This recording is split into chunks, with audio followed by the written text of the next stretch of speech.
Assalamualaikum warahmatullahi wabarakatuh. Alhamdulillahilladzi nahmaduhu wa nasta'inu wa nastaghfiru wa na'udzu billahi min sururi anfusina wa min sayyiati a'malina may yahdihillahu fala mudhillalah.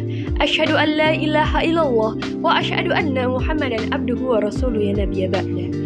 Segala puji serta syukur kita kehadirat Allah Subhanahu wa Ta'ala yang telah memberikan kita nikmat sehat, nikmat iman, nikmat yang begitu melimpah ya Allah berikan kepada kita. Selawat serta salam tak lupa kita junjungan kepada Nabi besar kita Nabi Muhammad Sallallahu Alaihi Wasallam yang telah membawa kita dari zaman jahiliyah hingga zaman terang benderang hingga saat ini. Teman-temanku sekalian, kali ini saya akan membawa sedikit ilmu tentang Islam dan terapi mental.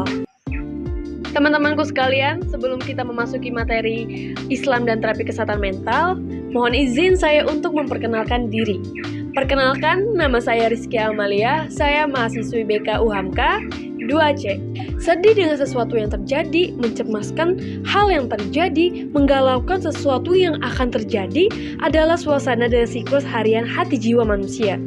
Tingkat kecemasan, kegalauan, kesedihan manusia itu berbeda-beda teman-temanku sekalian.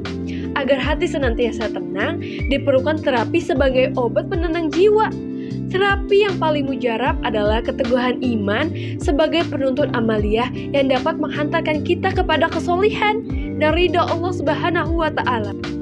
Seperti firman Allah terdapat dalam surat An-Nahl ayat 97 serta hadis Nabi Sallallahu Alaihi Wasallam yang berbunyi, An-Nabi wa khair, qala Rasulullah Sallallahu Alaihi Wasallam, Innallaha la yanzuru ila sururikum wa awwalikum walakin yanzuru ila qulubikum wa a'malikum. Dari Abu Hurairah berkata, Rasulullah Sallallahu Alaihi Wasallam bersabda, sungguh Allah tidak melihat pada lahiriamu, harta kekayaanmu, tetapi Dia melihat pada hati dan amalmu. Hadis riwayat Muslim.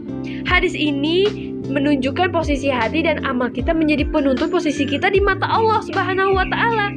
Oleh sebab itu, hati harus istiqomah di jalan yang benar, tetap tenang, tidak galau, tidak cemas ketika menghadapi cobaan Allah Subhanahu wa Ta'ala.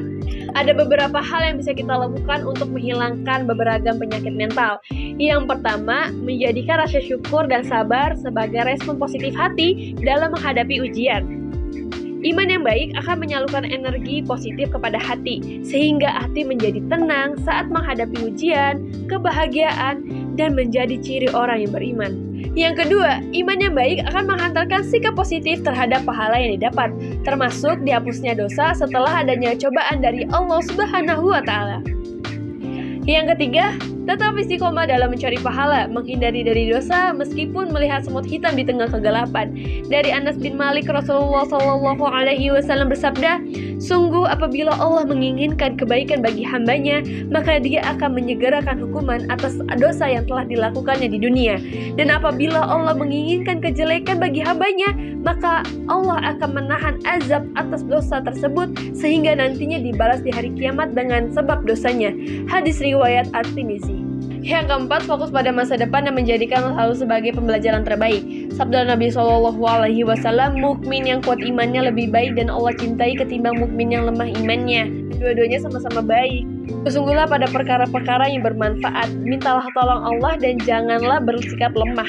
Jika kamu tertimpa musibah, jangan katakan andai aku berbuat demikian, tapi katakanlah qadarullah wa nasya fa'ala. Allah telah mentakdirkan hal ini dan apa yang dikehendakinya pasti terjadi. Sungguh ucapan seandainya membuka pintu perbuatan syaitan. Hadis riwayat Muslim. Teman-temanku sekalian, mungkin ini saja sedikit ilmu tentang Islam dan terapi kesehatan mental. Kurang lebihnya mohon maaf apabila ada kata-kata saya yang salah. Dibukakan pintu maaf sebesar-besarnya. Nun wal qalami wa mayasturun. Wassalamualaikum warahmatullahi wabarakatuh.